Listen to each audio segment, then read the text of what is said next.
part of the Olympic team. Maybe you can just give us some opening remarks. Yeah, thanks guys for coming. This 2012 Olympics is going to be my second Olympics. Made the transition from the track to the road, which was a hard transition, but I'm really honored to have been selected for both the road race and the time trial. I know that both teams were hotly contested, so it's definitely a huge honor for me. And I feel like in Beijing I was just turned 18 and kind of a little kid back then, and feel like I've grown a lot since then, and looking forward to my second round through. I think it's going to be be a lot different. The road's a lot different than the track, but at the same time, really up for the task and up for the challenge, and excited for the road to come. Questions? Taylor, what were your emotions when your track event was discontinued, and did you feel like the Olympic dream was over? Did you think you could make a transition? Yeah, well, in Beijing, I got seventh in individual pursuit, and kind of thought, all right, well, that's okay. I'll probably have 4 or 5 more Olympics to try and go for that again. And then a couple of winters later, they scrapped it from the program, and it was definitely a little bit heartbreaking. I kind of felt like my Olympic dream was shattered. I kind of felt like I got broken up with.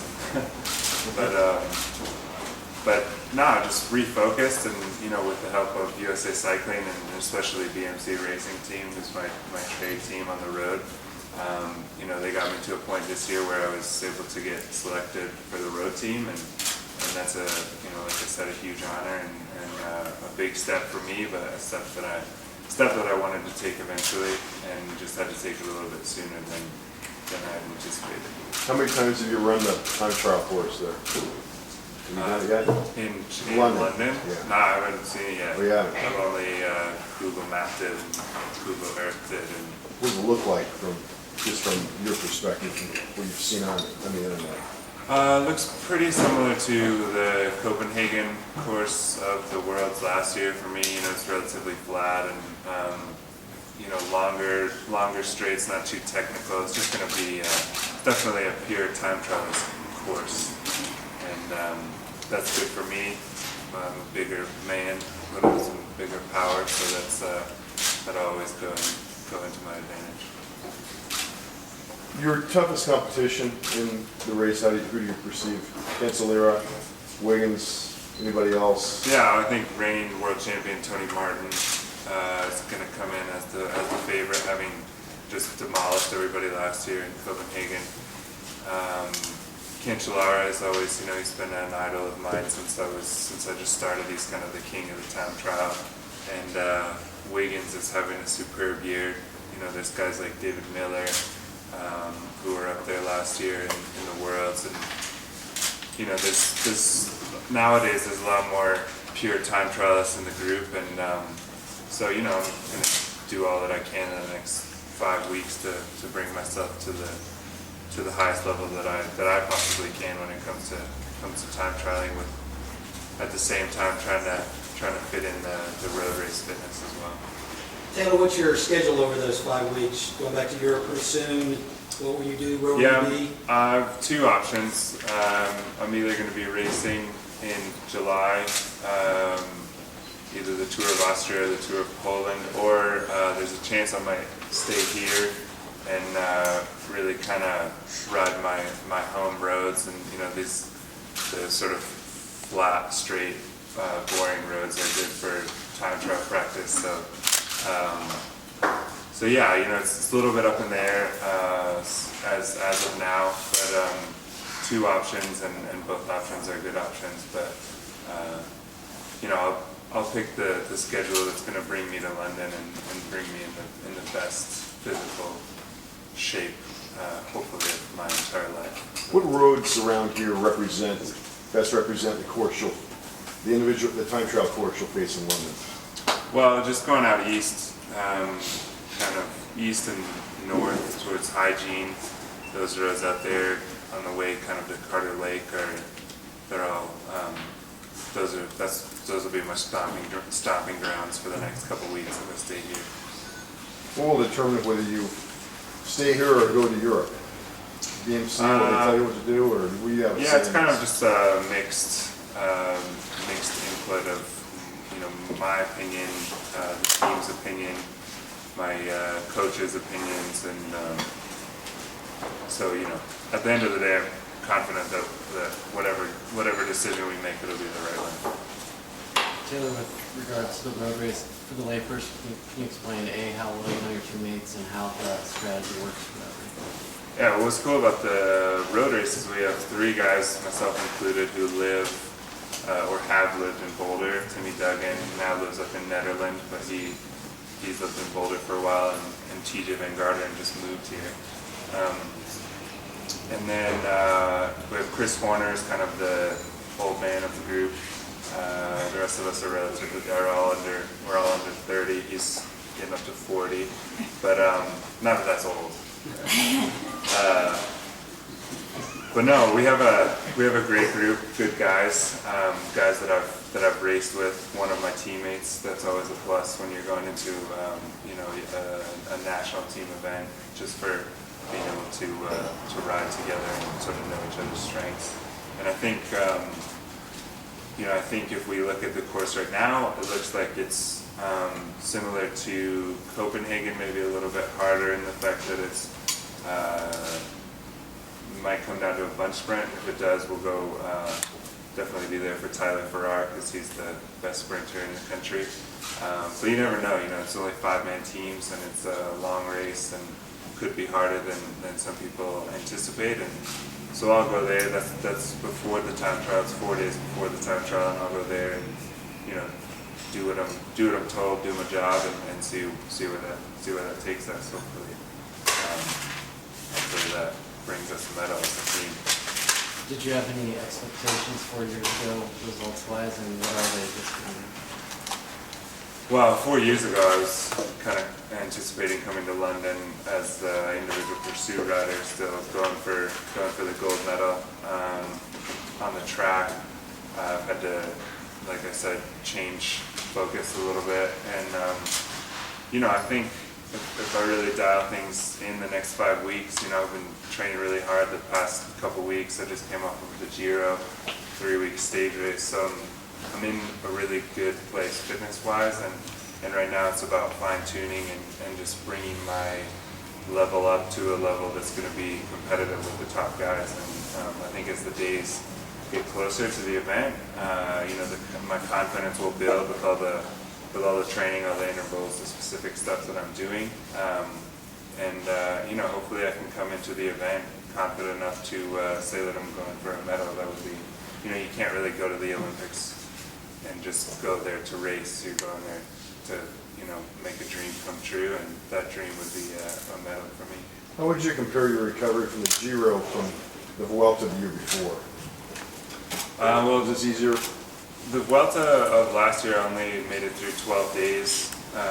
You know, I've definitely grown a lot as a rider, being able to make it through an entire 3-week stage race in the Giro. And what was cool about the Giro is that I actually got better and better as the stages went on. You know, I had my best power profiles on some of the last stages in the last week, which is a really good sign. And so I came out of it, you know, almost in a way better than I went into it, which is a good sign. And you know, took the rest here. Was able to hang out in Boulder with my family and some of my old high school friends, and then just these past 2 weeks I've been getting back into it. We had Christian Vanderbilt came to Boulder, who was on Garmin, and he was training for the tour, and so we got a nice group together here, and we're training pretty hard the past couple of weeks, and you know, you definitely feel that you're on a different speed after racing a 3-week race, and so now it's really up to me to put the work in, you know, every day. Taylor, with the TT being on the longish side in the Olympics, is there anything different you're going to do to prepare? And I'm wondering how your family is going to be involved in your Olympic preparations. Well, if I stay here, I'll be staying in my parents' basement, so I'll be eating my mother's food, which is always good. And no, it's a longer time trial. I've proven to be more of a shorter time trial guy in the past, but I feel that you can work specifically towards holding a certain speed for a certain amount of time, and it's really all about just accepting the suffering for that amount of, for about 50 minutes or so, as opposed to 10 minutes. So that's what I'll be working on the next couple of weeks, is expanding my pain threshold. Is that 50 minutes similar to a track threshold?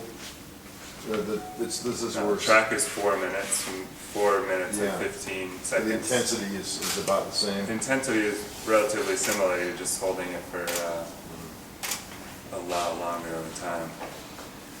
What was your reaction when Zabriskie pulled himself out of consideration before the announcement?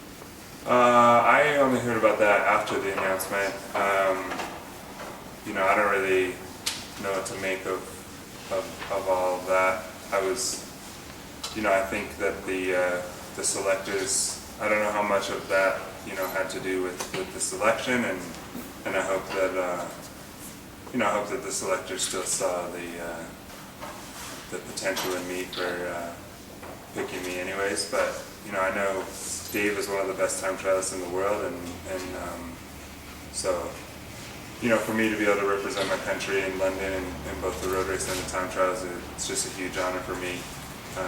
No matter what, no matter who I was up against in the competition of selecting. Apparently, your guys are going to be housed a little ways in the Olympic Village this time, unlike in Beijing. Are you going to enjoy the fact to be away from the Olympic hype a little bit? Will that help? Yeah, in Beijing, it's kind of went in there and it was kind of like a kid in a candy store when I got there. I went to the opening ceremonies and just walking around the village, I was kind of had my mouth open, just like totally amazed at the whole situation. Taylor, besides gymnastics, wondering what your favorite Olympic sport is to watch, and if you plan on taking in any of the events. I'm not. There's a chance that I might be racing a couple days after the Olympic time trial, so I might not stick around to watch any of the events like I did in Beijing. But I went to see the 200 meter when Usain Bolt won the 200 meters on the track and field in 2008, and that was pretty awesome. I like to watch track and field just because the stadium is so huge and there's always something going on. I wouldn't mind going to say like basketball or soccer would be cool, but I guess the U.S. didn't make the soccer team though. So You may have to leave the Olympics after your race because you'll be racing elsewhere. yeah, there's the Eneco tour that's just Eneco? Eneco, Eneco. E-N-E-C-O. It's a race in Holland. It's a world tour race that I got 4th overall in last year. And I won the first stage, and it's kind of my type of race. So I would like to, ideally I'd like to do that right after the Olympics and then come back here. And there's a week between Eneco Tour and the USA Pro Cycling Challenge. And really want to be here for the race coming through Boulder. So. Okay, I want to bring in now Alan Lim, who's going to explain the training program for Taylor. So today we're going to be doing a really simple workout with Taylor. He's going to be on this time trial bike, and we're essentially just going to be doing 6 10-minute efforts at what we call threshold. Essentially, Taylor here has a beautiful singing voice, and we're going to be driving at an intensity where he can no longer sing or talk, and right when he gets to that point, that's the intensity we're looking for. 6 10-minute efforts with 10 minutes recovery. We're going to be doing it on one of these classic Boulder kind of flattish with a little bit of climbing loops. Essentially, we're going to be coming down Pearl Street to Belmont, left on 61st, and then chicaning along 63rd to Nelson Road. And the loops are going to occur on Nelson, Highway 36, St. Vrain, 65th, and then back on Nelson. That's an 18.5-kilometer loop with about 232 meters of gain. It'll be a nice little simulation at parts of the Olympic time trial course. And this will be kind of the end of a hard training block for Taylor. So kind of the final workout before he begins some rest before he starts up training again.